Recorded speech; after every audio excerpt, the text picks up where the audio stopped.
Hey guys, this is Joe East with East Analytics, and today we're going to be speaking about the easiest analytical decision tool to use, the Carver Matrix. So why do the smartest guys use analytical tools? Where the answer is you have mental problems. Seriously. I don't mean clinical diagnosis. I mean your brain has certain things about it that have problems with its function. Number one, there's an emotional dimension to just about everything, every thought we have, and every decision we make. Number two, these mental shortcuts our unconscious minds continuously take influence our conscious thinking. Number three, we are driven to view the world around us in terms of patterns. Oh, yes, if you're a creative person, you pretty much have to recognize patterns. However, there could be a problem there, and that's why analytical tools can help. Number four, we instinctively rely and are susceptible to biases and assumptions. Yeah, we tilt certain ways depending on our experience and our upbringing. Number five, we feel the need to find explanations for everything, regardless of whether the explanations are accurate. That's the way the brain works. It looks for explanations, even if they are sometimes crazy or sometimes irrelevant, put it that way. Number six, humans have a penchant to seek out and put stock in evidence that supports their beliefs and judgments while eschewing and devaluing evidence that does not. Yeah, so once we, accept a conclusion for a long period of time, it's difficult for us to change because we're invested in the decision, and our unconscious mind does not like to change something we've invested in a lot. Number seven, we tend to cling to untrue beliefs in the face of contradictory evidence. Again, this is our unconscious mind not wanting to let go of things that we have heavily invested in for long periods of time. And number eight, perhaps the most important, is resistance. Often we unconsciously don't want to know things because then we are responsible and then we have no excuses for inaction. Again, these are all unconscious or subconscious urges that bubble up and affect our decision making, which analytical tools can help. If these are problems with your unconscious and subconscious mind, which they are problems, analytical tools can help you fix them. Let's move on. So, what is the background of the Carver Matrix? Essentially, U.S. Special Forces developed Carver to make fast decisions in the field with a quantifiable method. So, if you're under high stress, um, this is like a simple way to quantify, say, three alternatives, four or five alternatives, uh, with a pen and paper under stress, and it doesn't take much mental effort to go through the matrix quickly and within a few minutes. So when you're in a bind and need to make a fast decision right now, use this method to make a clear, quantified decision within minutes, perhaps. It also provides traceability in case where responsibility must be identified. So, you like to, okay, boss, I got to make a decision here, and here's the decision uh, I made, and so therefore this is why I made the decision.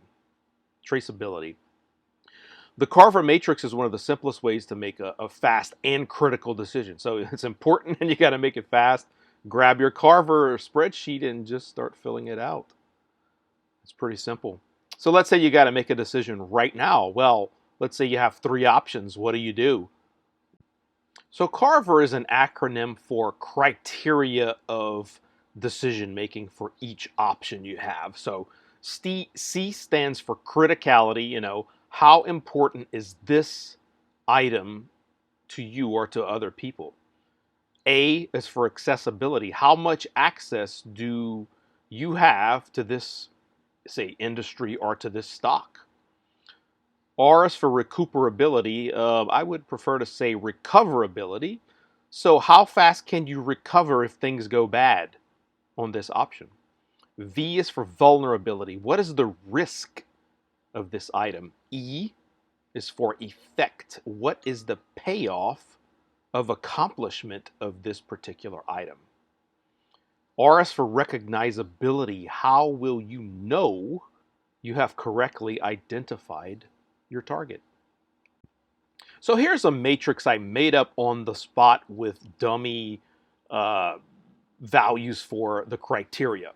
So basically, you want to list your options on the left. So let's say you're an executive or whatever, and you have three options. Let's develop a new product, or let's increase marketing of our existing product, or do nothing. These are your three options in this case.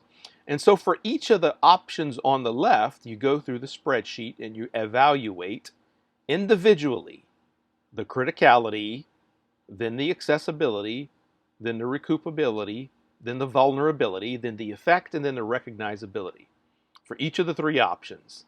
And then on the right side, you have under the sum column, you sum up all the values. Respectively, they are 37, then 36, then 38.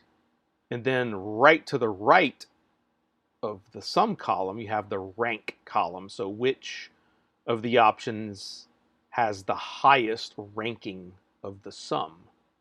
And then so do nothing is number one, and develop new product is number two, and increase marketing of existing product is the third option. In this example, again, this is a dummy example with dummy value insertions that I did. However, if these were the actual values, that's how you would evaluate the rank of each of the options on the left. So what are some applications of Carver? All right, say purchasing a company. You're an executive on a board of directors and you got a pile of money and you want to purchase a subsidiary for whatever reason. So take out your Carver matrix and start filling it out. The same with, say, selection of projects. That goes for, say, a construction company or research and development, etc. Marketing campaigns. You have several options. Put your options in the matrix.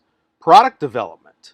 Oh yeah, you want to launch new products, but you have very creative guys with 100 different ideas. Well, pile all these 100 ideas into your Carver matrix and start going through the matrix and pick the best. Employee hiring. Yeah, you got 10 dudes you want to, check out and see if they fit. Well, again, Carver matrix. In addition to customer selection, sometimes, you can't have all of your customers because perhaps your workforce is tapped out with more than a few, right? You got to choose certain customers you're going to take on. Grab the Carver matrix, fill it out. And for your personal life, you can apply it, today, if you want to go buy a car today, you can use the Carver matrix. Say you're choosing between a Porsche, an Audi, or a Toyota, right? Or a home purchase, You have, say, looked at 10 houses and you like them all or you like half of them. Well, the Carver matrix will help you whittle them down. So there you go. Here's the applications for Carver matrices. And it'll save you a lot of time and a lot of money and a lot of headache. And hopefully reduce the amount of bad decisions you make or regrettable decisions. And we have come to the end of the session. I appreciate you listening to this presentation. Please contact me here if you have any questions for me. And be safe out there. Take care. Until next time. Goodbye.